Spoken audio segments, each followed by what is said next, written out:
저는 오늘 읽어드린 사무엘상 17장 41절에서 54절까지 말씀을 가지고 다윗처럼 이와 같은 제목으로 하나님의 말씀을 증거하겠습니다. 미국의 가장 영향력 있는 대통령 중에 한 사람이었던 사람이 존 F 케네디입니다. 젊은 나이에 대통령이 되고 미국 사람들에게 강렬한 인상을 심어줬던 대통령 중에 한 사람이 존 F 케네디거든요. 이 존 F 케네디가 어느 날 이 미국에 있는 고등학생들 중에서 리더급 고등학생들을 모아서 그들과 교제를 나눈 적이 있습니다. 근데 그 가운데 한 학생에게 좀 특혜를 줬어요. 그래서 1대1로 대화도 나눌 수 있게 하고 또 그 친구에게는 특별히 선물도 이렇게 주었습니다. 그때 이 존 F 케네디와 대화를 나누고 악수를 했던 이 청년 고등학생은 그 마음속에 큰 존경심이 생겨났어요. 야, 내가 정말 이 세상을 살아간다면 저 존 F 케네디와 같은 대통령이 되고 싶다라는 소망이 생겼습니다. 그래서 학교로 돌아와서 열심히 공부를 합니다. 그래서 좋은 대학교에 들어가고 나중에 열심히 공부해서 교수가 되고 또 주지사가 됩니다.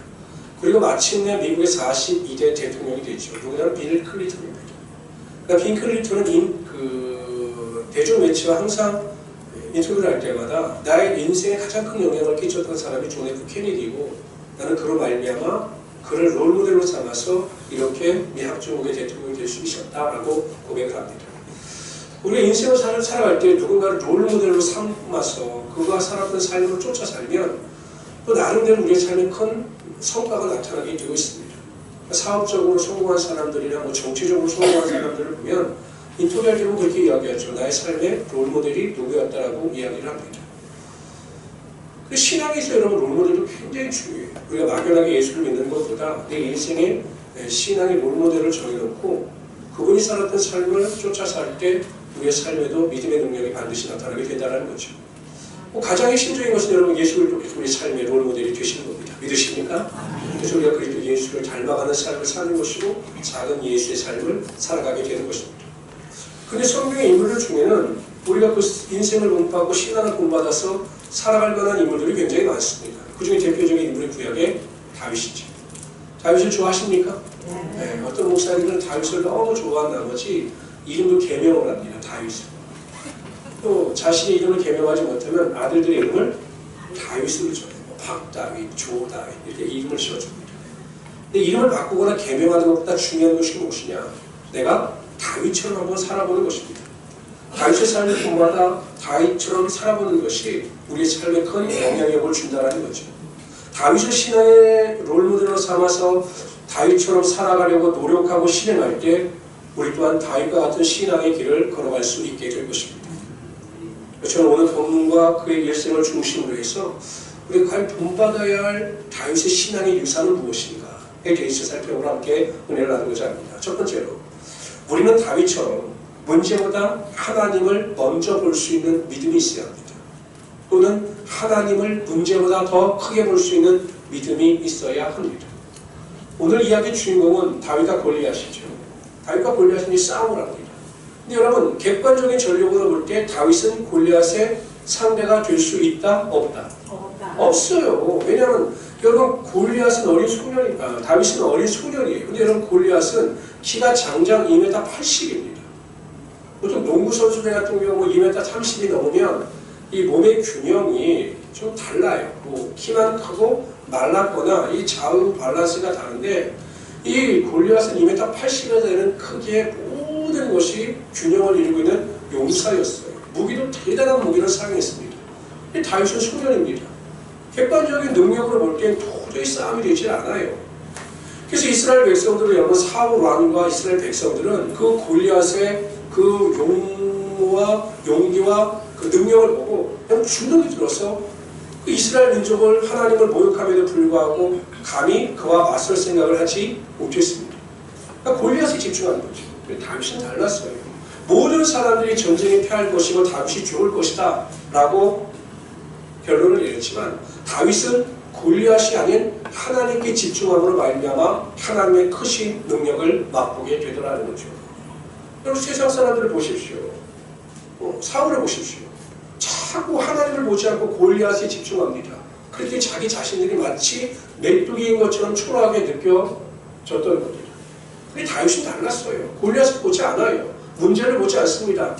나와 함께 하시는 하나님께 집중합니다. 말씀으로 세상을 창조하시고 전지전능하신 하나님께 집중하니 세상 사람들이 아무리 두려워하는 골리앗도 아무것도 아닌 것처럼 느껴지게 되었고 하나님의 능력을 의지하여 나갈 때 그가 골리앗을 물리칠 수 있었던 것입니다. 다윗의 삶을 살펴보면 정말 그가 하나님의 마음에 합한 자로서 하나님께서 기뻐하신 삶을 살아갈 수 있었던 것은 항상 그는 자신이 처한 문제보다 자신이 가지고 있는 고난이나 환난보다 하나님을 더 크게 보고 하나님을 먼저 바라봤습니다. 문제나 고난이나 환난에 집중하는 것이 아니라 나와 함께 하시는 하나님, 나에게 능력을 주시는 하나님께 집중했고 그럴 때마다 하나님께서는 다윗에게 감당치 못할 세상의 놀라운 능력을 허락하여 주셨던 거죠. 나중에 보면 다윗은 자신의 인생을 뒤돌아보면서 말년에 쓴 시편 23편에서 이렇게 고백합니다. 내가 사망의 음침한 골짜기로 다닐지라도 해를 두려워하지 않을 것은 주께서 나와 함께 하십니다. 주의 지팡이가 막대기가 나를 안위하시나이다.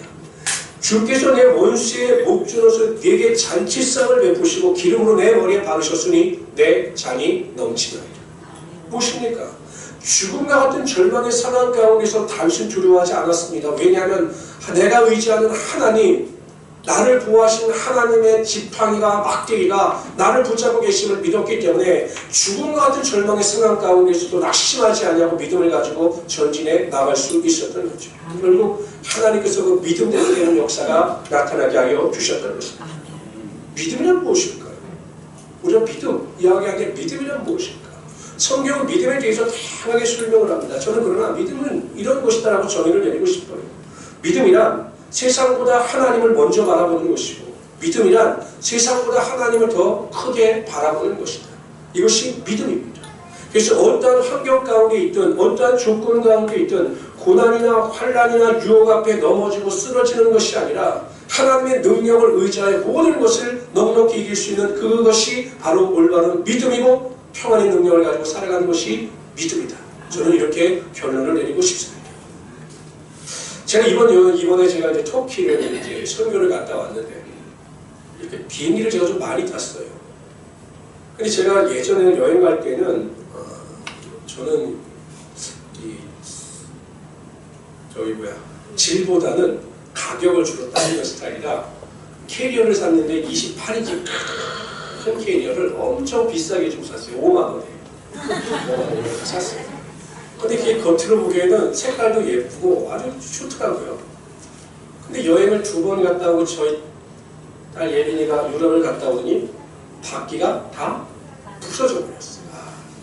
5만 원짜리는 어쩔 수 없구나. 그래서 이번에 저희 집사람이 그러지 말고 좀 비싼 거를 삽시다라고 해서 제 생애 가장 비싼 가방을 캐리어를 샀습니다. 이렇게 샀습니다.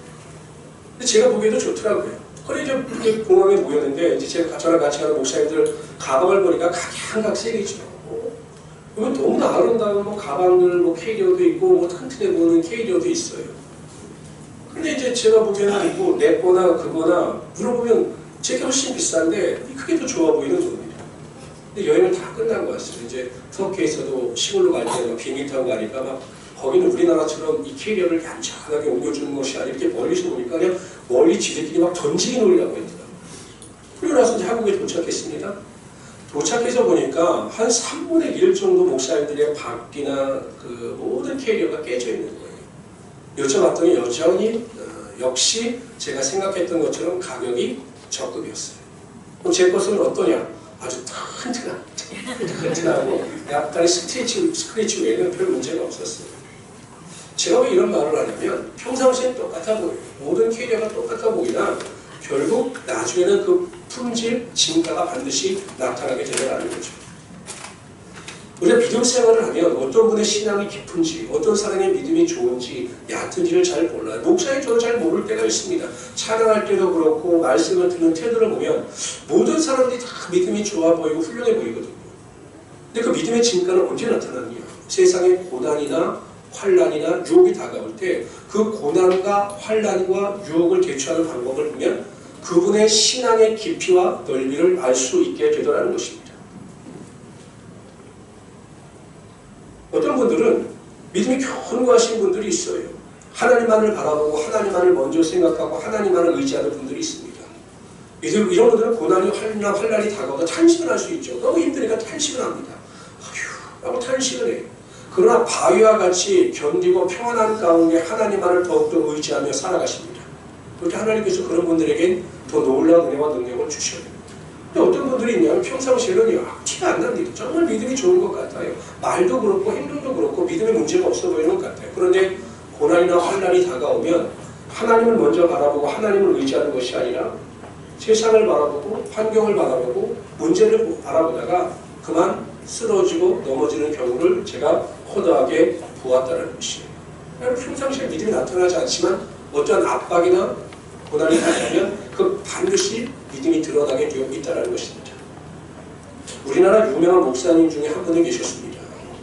굉장히 훌륭하신 분이시죠. 인격적으로 많은 분들의 존경을 받는 목회자였습니다. 근데 이분이 암에 걸리셨어요. 그러니까 여러분 많은 분들이 얼마나 안타까웠겠습니까?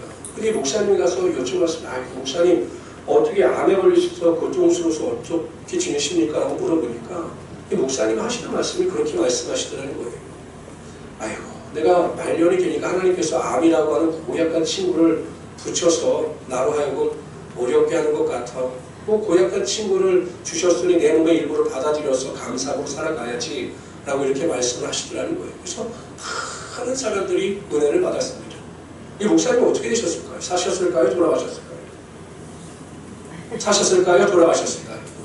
오전에는 다 사셨다라고 대답을 하십니다. 결국 돌아가셨어요. 그러나 그 고난 앞에서도 원망 불평하는 것이 아니라 그 암이라는 것도 삶의 일부로 받아들여서 감사하고 하나님을 찬양하면서 돌아가시는 모습을 보면서 많은 성도들이 큰 은혜를 받고 목회자들이 도전을 받았다고 합니다. 문제나 고난보다 하나님을 먼저 생각하고 하나님을 크게 바라보는 성도들은 고난, 문제라고 하는 단어를 써놓고 회복, 성장, 축복이라고 해석을 합니다. 그러니까 쓸 때는 고난, 환난, 핍박, 어려움이라고 쓰지만 그것을 읽을 때는 하나님의 성숙, 축복, 인도하신 회복이라고 해석을 함으로 말미암아 하나님께서 그의 삶에 놀라운 축복을 부어주심을 경험하게 된다는 거죠. 그런데 반대인 분들이 있어요. 하나님보다 고난이나 환난이나 문제에 집중하는 사람들, 조금만 고난과 환난이 다가와도 그것으로 인하여 낙심하는 분들은 고난이나 문제라고 하는 단어를 써놓고 안 된다, 끝났다, 왜 나에게만 이런 일이 일어나는가 라고 불평하는 성도들도 있습니다. 그런 성도의 삶에는 하나님의 임재와 하나님의 능력이 결코 나타나지 않습니다. 오히려 고난이 중첩되어지고 결국에는 큰 어려움 가운데 고난과 환난을 겪은 뒤에 하나님께 가까스로 돌아오는 경우가 많다는 것이죠. 성도 여러분, 제가 많은 상담을 하면서 가장 어려운 상담 중에 하나가 이런 상담입니다.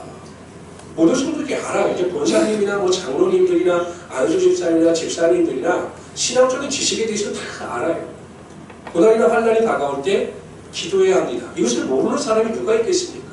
안수집사님 정도 되면 이걸 모르는 분들이 없거든요. 근데 그런 분들이 와서 저에게 상담할 때 이런 상담을 합니다. 그런데 목사님 저 기도하기 싫어요. 기도할 수조차 없어요. 너무 힘이 들어서 제가 하나님 앞에 기도할 수 있는 힘조차 없습니다. 목사님 어떻게 합니까? 라고 저에게 상담을 하시는 분들이 종종 있어요. 오해하지 마십시오. 또 안수집사라고 또 우리 교회를 생각하실 텐데 저는 상담을 우리 교회만 하는 게 아니거든요. 그럼 제가 그런 분들에게 그런 이야기를 합니다. 그렇죠. 얼마나 힘이 드시면 기도하는 것조차 힘이 드시겠습니까? 기도하지 마십시오. 그냥 기도하기 싫을 땐 기도하지 마십시오. 그냥 쉬십시오. 그러나 한 가지만 기억하십시오. 집사님, 안수집사님, 권사님 한 가지만 기억하십시오. 집사님이 힘들어서 기도할 수 없을 만큼 고통 가운데 있다 할지라도 하나님은 결코 집사님이나 권사님을 외면하지 아니하시고 여전히 당신을 사랑하신다는 사실을 잊지 마시기 바랍니다. 저는 항상 이렇게 권면을 합니다. 제가 왜 이런 말씀을 드리냐면 하나님은 이 세상에서 그 어느 누구보다도 저와 여러분들을 사랑하신다는 것이에요. 그럼 우리가 잘나서 못나서가 아니라 하나님은 우리가 어떠한 상황 가운데 있든지 간에 무엇을 하든지 간에 우리를 항상 사랑하신다는 것이죠.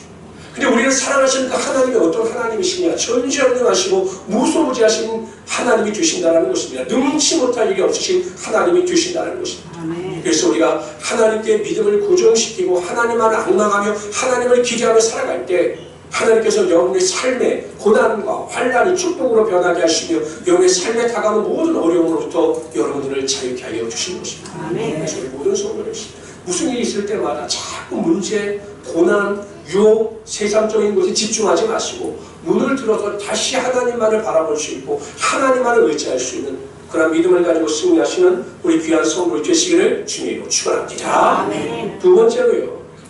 우리는 다윗처럼 문제를 제압할 수 있는 강력한 신앙의 무기가 있어야 합니다. 여러분, 다윗이 골리앗을 물리칠 수 있었던 것은 단지 믿음만의 문제는 아니었어요. 그러니까 다윗이 내가 하나님의 능력을 의지한다. 하나님께서 골리앗을 이기게 하여 주신다. 라고는 믿음만을 가지고 하나님께서 골리앗을 죽이실 때까지 기다리는 것이 아니에요. 뿐만 아니라 골리앗을 향해서 하나님의 이름으로 명하노니 골리앗아 넘어질지어다 라고 선포하는 것도 아닙니다. 다윗은 골리앗을 물리칠 수 있는 그 하나님의 능력을 믿었습니다. 그리고 하나님의 믿음의 능력을 동반할 수 있는 강력한 무기를 가지고 있었어요. 그것이 바로 물맷돌입니다. 물맷돌. 이 다윗은 그 아버지의 양들을 지켰거든요. 근데 그 아버지의 양들을 노리는 맹수들이 있었습니다. 뭐 곰이나 사자가 있었어요. 그냥 아무리 자신이 생각해봐도 그 맹수들로부터 양들을 구할 수 있는 방법은 이 물맷돌이 최고라는 사실을 알고 나서 매일 연습을 하는 거죠. 물맷돌을 가지고 매일 돌리면서 연습을 하는 겁니다. 여러분, 우리가 요즘 생활의 달인이라고 하는 코너에 보면 계속 반복해서 노력하면 어느 순간 전문가가 되듯이 이 다윗도 매일 물맷돌을 연습해서 던지다 보니까 자신이 마음먹은 곳에 정확히 던질 수 있는 능력이 생겨나게 되었던 겁니다. 그래서 그 능력을 가지고 골리앗과 맞서 싸우죠. 그래서 골리앗이 향해 달려나갈 때 그가 가지고 있는 물맷돌을 돌려서 정확하게 골리앗의 이마에 맞췄습니다. 물론 하나님께서 이 돌이 날아갈 때 그 돌 가운데 하나님의 능력이 임하게 하셔서 충격을 더 크게 하셨기 때문에 가능한 일이었지만 이 다윗에게는 골리앗을 물리칠 수 있는 강력한 무기가 있었다는 것입니다. 우리 성도님들도 믿음을 가지고 이 세상을 살아갈 때 고난이나 환난, 유혹과 핍박으로부터 자유로울 수 있는 신앙의 무기가 있어야 한다는 것입니다. 나의 삶의 신앙의 위기가 다가올 때, 나태함과 게으름이 다가올 때, 유혹과 핍박이 다가올 때 그것을 물리칠 수 있는 신앙의 무기가 반드시 있어야 한다는 것입니다. 저는 그 신앙의 강력한 무기가 무엇이냐라고 저에게 물어보신다면 항상 강조하지만 바로 기도입니다. 여러분들에게 환경을 바라보지 않으며 하나님을 앙망하며 믿음을 가지고 기도할 때마다 그 강력한 믿음의 기도를 통해서 하나님의 놀라운 능력이 여러분 삶 가운데 반드시 임하게 된다는 거죠. 기도하는 자에게 하나님의 기적인 능력이 나타나요. 기도하는 자에게 구하는 것이나 생각하는 것보다 넘치도록 하나님의 축복이 반드시 임하게 하여 주시는 거죠. 왜 우리가 하나님의 기적과 능력을 맛보지 못하느냐? 기도하지 않기 때문에 그래요. 우리가 기도하면 반드시 하나님의 권세와 능력이 나타나고 그 기도를 통해서 하나님께서 우리의 인생 가운데 반드시 시온의 대로를 열어주신다는 거죠. 다니엘을 보십시오. 자신을 죽이려고 하는 그 자들을 향해서 어떻게 맞습니까? 다른 방법으로 맞서지 않아요. 기도합니다. 전에 하던 대로 하루 3번씩 무릎을 꿇고 하나님 앞에 간절히 기도합니다. 왕도 의지하지 않았습니다. 오직 하나님만을 바라보면서 무릎으로 기도했습니다. 그랬더니 하나님께서 사자굴에서 보호하여 주셨을 뿐만 아니라 자신들의 원수를 다 멸하는 하나님의 능력이 나타나게 하여 주셨습니다. 여러분, 히스기야를 보십시오. 왕입니다. 죽을 병에 걸렸어요. 이스라엘을 통해서 이제 너가 죽을 테니까 네 주변을 정리하라 이런 이야기를 듣습니다. 근데 어떻게 합니까? 벽을 향해 하나님만을 바라보면서 간절히 기도합니다. 세상에 어떤 유명한 의사도 어떠한 약으로 나를 도울 수가 없습니다. 하나님, 오직 하나님만이 내 병을 고칠 수 있사오니 내 병을 고쳐주십시오 라고 간절한 마음을 가지고 기도할 때 하나님께서 그 기도 가운데 응답하여 주셔서 생명을 15년이나 연장시켜 주셨던 거죠. 아버지와 어린 아들이 산책을 하고 있었습니다. 그래서 이렇게 산책을 하다가 산길로 들어갔는데 갑자기 비가 내리는 거예요. 소나기가. 그래서 아버지와 아들이 나무 밑에 이렇게 있다가 어느 정도 비가 그치자 이제 다시 돌아오기 시작합니다. 근데 갈 때는 도랑이 없었는데 갑자기 비가 내려서 작은 도랑이 생긴 거예요. 3살짜리 어린아이가 거기를 건너기가 쉽지 않죠. 그러니까 이 아이가 아버지를 향해서 이렇게 손을 활짝 벌립니다. 무슨 의미입니까? 내가 안아주겠다는 겁니까? 나를 안아달라는 겁니까? 나를 안아달라는 거죠. 그 모습이 너무 예쁜 거예요. 저는 상상이 갑니다. 저는 어렸을 때 우리 아들이 안아달라고 이렇게 손을 펼칠 때 오늘 너무 행복했거든요. 그래서 그 아버지가 그 아들을 얼른 안고서 그 도랑을 건넜습니다. 우리가 기도한다는 것은 결국 하나님의 도우심을 구하는 겁니다. 하나님, 나는 아무것도 아닙니다. 나는 무엇 하나 할 수 없는 연약한 존재입니다. 내가 아플 때 내 병을 고칠 수도 없고요. 문제가 생길 때 그 문제를 해결할 수 있는 능력도 없습니다. 내가 정말 똑똑한 것 같은데 내가 하는 일마다 내 인생의 길이 막히고 있습니다. 나는 아무것도 아닙니다. 그러니 하나님 나를 도와주세요. 라고 손을 펼치는 것이 바로 기도인 거예요. 기도는 나의 나약함을 인정하고 하나님의 능력과 권능을 인정하는 것이 기도입니다. 그래서 겸손한 자들은 항상 기도하게 되어 있고 그럴 때마다 하나님께서 두 팔을 벌리고 안기려고 하는 우리를 안아주셔서 고난의 강을 건너게 하시고 고난의 강을 건너 하나님의 축복의 능력에 반드시 임하게 하여 주시다. 아멘.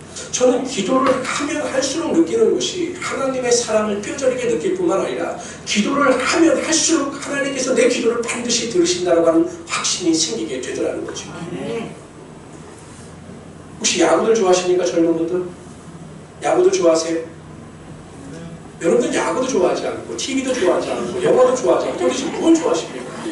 혹시 오직 아내만을 사랑하고 남편만을 좋아하십니까? 그런 것 같지는 않은데 저는 굉장히 운동을 좋아하거든요.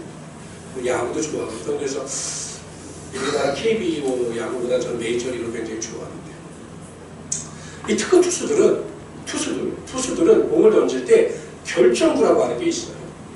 결정구. 그러니까 어떤 투수는 강속구를 던지는 투수는 투수리 풀카운트에서 가장 자신 있는 공을 던지죠. 이게 결정구거든요.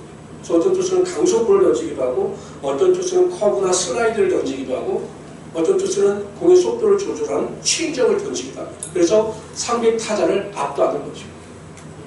신앙에도 우리에게 강력한 무기가 있어야 돼요. 여러분 우리가 병이 났을 때 응급실을 쫓아가죠. 그럼 응급실에서 응급조치를 해줍니다. 병이 더 이상 진행되지 않도록 응급조치를 해줘요. 우리 신앙에 문제가 생기거나 우리의 삶에 문제가 생겼을 때 가장 긴급하게 조치할 수 있는 것은 우리가 그 자리에서 무릎을 꿇고 하나님께 기도하는 겁니다. 우리가 무릎을 꿇고 기도하고 하나님의 도우심을 구하게 되면 그 결정적인 기도를 통해서 하나님의 도움의 손길이 우리의 인생 가운데 반드시 임하게 되는 것입니다. 저는 우리 모든 성도님들이 기도의 사람이 되기를 바랍니다. 정말 기도가 습관이 되고 기도로 말미암아 살아가는 자들이 되시기를 바랍니다. 평안함 가운데도 기도하고 고난 가운데도 기도하는 그 기도의 습관이 결국은 여러분의 인생을 바꾸게 될 것이고 여러분의 삶에 하나님의 놀라운 능력이 나타나게 하여 주실 것입니다. 이런 믿음을 가지고 다윗처럼 기도의 사람으로 살아가시는 우리 성도들이 되시기를 주님으로 축원합니다. 세 번째로요. 우리는 다윗처럼 사람의 말이 아니라 하나님의 뜻을 쫓아 살아가는 자가 되어야 합니다. 다윗은 사울 왕의 질투로 인하여 10년 동안 도망자의 삶을 살아요. 여러분 이스라엘 땅이 그리 넓지 않은 땅이었기 때문에 거기 10년 동안 도망다니는 일이 얼마나 괴로운 일이었을까요? 더군다나 이 사울 왕이 백성들에게 선포했습니다. 다윗을 보는 자는 반드시 나에게 신고해라. 그렇지 않으면 너에게 벌을 내릴 것이다. 그러다 보니 보는 사람들마다 다윗을 보는 사람들마다 열심히 사울 왕에게 보고를 하는 겁니다. 뿐만 아니라 다윗이 처음 도망다닐 때는 어려움이 없었지만 그를 추종하는 자들이 점점 모여서 수백 명의 군집을 이루다 보니 집단을 이루다 보니 단체로 도망하는 일이 쉽지 않았습니다. 근데 한 번은 다윗이 엔게디 광야로 도망을 가는데 누군가가 다윗이 그곳에 있다고 사울 왕에게 고발합니다. 이제 사울이 3,000명의 군사를 이끌고 다윗을 잡아요. 그런데 그 엔게디 광야에 그 들염소 마을이라고 하는 그 지역이 있는데 거기는 굴이 많거든요. 그래서 다윗이 위협을 느끼고 그 무리들과 깊은 동굴 속으로 숨어 들어갑니다. 한참 숨을 죽이고 있는데 누군가 그 동굴 안으로 툭툭 들어오는 거예요. 그쪽에 보니까 사울 왕이 그 동굴 속으로 들어오는 겁니다. 일순간 다윗과 그 사람들은 이제 우리가 죽었구나라고 생각했는데 가만히 보니까 사울 왕 혼자 들어와서 배탈이 났는지 그 동굴 입구에서 용변을 보는 겁니다. 그때 다윗의 부하들이 다윗에게 말하기를 하나님께서 당신의 원수를 당신의 손에 붙여주셨으니 지금 그 사울 왕을 죽이십시오라고 이야기합니다. 그렇죠. 아무도 없으니까 가서 그냥 사울 왕을 죽이는 것은 쉬운 일 아니겠습니까? 그런데 다윗은 사울 왕을 죽이지 않아요. 부하들의 말에 귀를 기울이지 않습니다. 단지 사울의 옷깃만을 깹니다. 두 번째는요. 십방야라고 하는 곳에 또 이 다윗이 숨었다는 이야기를 듣고 고발을 하자 이 사울 왕이 또 3,000명의 군사를 이끌고 옵니다. 그리고 하릴라산 길가에 진을 쳐요. 근데 이제 다윗은 과연 이 사울 왕의 군사력이 어느 정도 되나 궁금해서 아비새라고 하는 부하를 데리고 적진에 침투합니다. 근데 이게 사울 왕의 군사가 이게 오합지졸이었던 것 같아요. 그래서 이 다윗과 아비새가 뭐 지나가는데도 이걸 발견하지 못하고 마침내 사울 왕의 막사로 다윗과 아비새가 들어가거든요. 가보니까 한 가운데에서 사울 왕은 누워 자고 있고 그 부하 같은 경우도 그냥 그 주변에서 다 자고 있는 겁니다. 이 아비새가 생각하면 이거 두 번째 기회잖아요. 이야기합니다. 분명 다윗 스스로는 이 사울 왕을 죽이지 못하니까 아비새가 나서서 이야기합니다. 내게 창을 주십시오. 그럼 내가 이 사울 왕을 죽일 겁니다. 원수를 죽일 겁니다. 한 번이면 끝이 납니다. 그 창을 주십시오라고 이야기합니다. 그런데도 다윗은 그 사울 왕을 죽이지 않아요. 근데 이 두 번의 사건이 있을 때마다 이 다윗이 뭐라고 이야기해요? 이렇게 이야기합니다. 내가 손을 들어 여호와의 기름 부음 받은 자를 치는 것을 여호와께서 금하셨다.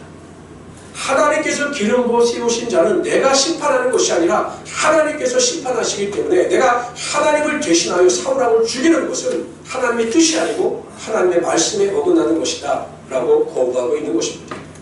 여러분 생각해 보십시오. 똑같은 일이 반복되어지면, 우연히 반복되어지면 사람들은 그것을 필연이라고 생각을 해요. 여러분들 같으면 고난과 환난을 당합니다. 그런데 사울 왕을 죽이면 내 어려움이 다 끝나요. 근데 그 두 번씩 반복되어집니다. 그럼 어떻게 생각하겠습니까? 아, 이게 하나님의 뜻인가 보다 라고 착각하지 않겠습니까? 하나님의 말씀이 그 중심에 있지 아니하는 자들, 하나님의 뜻을 올바로 분별하지 않는 자들은 유혹을 하나님의 귀라고 착각할 수 있다는 거예요. 만약에 여러분 다윗이 사울 왕을 내가 죽였다? 과연 그의 인생이 어떻게 되었을까? 아마 하나님은 다른 방법으로 다윗을 만들어 가셨을 겁니다. 우리가 살아가고 있는 이 시대는 정보홍수의 시대입니다. 수많은 정보가 있어요. 우리가 지금 하루에 얻는 이 정보량은 18세기 사람들이 평생 얻었던 정보의 양과 맞먹을 정도로 수많은 정보를 얻고 있습니다. 저도 목회를 하지만 제가 목회하는 가운데 많은 분들이 저에게 충고합니다. 선배 목사님이나 많은 선배 목사님이 저에게 충고합니다. 그럼 저는 취사 선택을 하죠. 그러나 그들이 저에게 하는 충고나 저에게 하는 도움의 말보다 더 중요한 것은 과연 하나님께서 나에게 무엇을 말씀하시고 하나님께서 나에게 원하시는 하나님의 뜻이 무엇인가를 분별하여 그 뜻대로 순종하려고 노력하고 있다는 것이죠. 여러분, 우리는 어려움이나 고난을 만나면 사람들의 말에 자꾸 귀를 기울여요. 이럴 땐 어떻게 하는 것이 좋더라, 이럴 땐 이렇게 해서 내가 위기를 건넜더라 라고 하는 사람들의 말에 자꾸 귀를 기울이고 사람들의 반복되는 문제를 해결하려고 하는 나쁜 습관이 있습니다. 아니에요. 문제를 만나고 고난을 만날 때마다 여러분 귀를 막으십시오.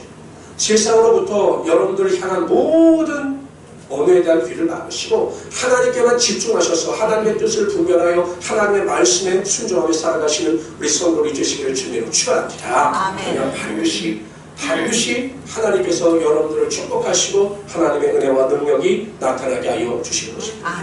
잠언서 16장 25절에 보면 이런 말씀이 있어요. 다 같이 읽어봅시다. 시작. 어떤 길은 사람의 보기에 바르나 필경은 사망의 길이니라. 정말 보면 성공의 길이고 분명히 보면 풍성함의 길이에요. 인간적으로 보면 정말 좋은 길이에요. 그러나 그 길이 사망의 길일 수가 있다는 것입니다. 여러분, 물고기들이 낚시를 하면 그 물고기 낚싯대에 걸린 그 보면 미끼를 보면 이게 맛있는 음식이잖아요.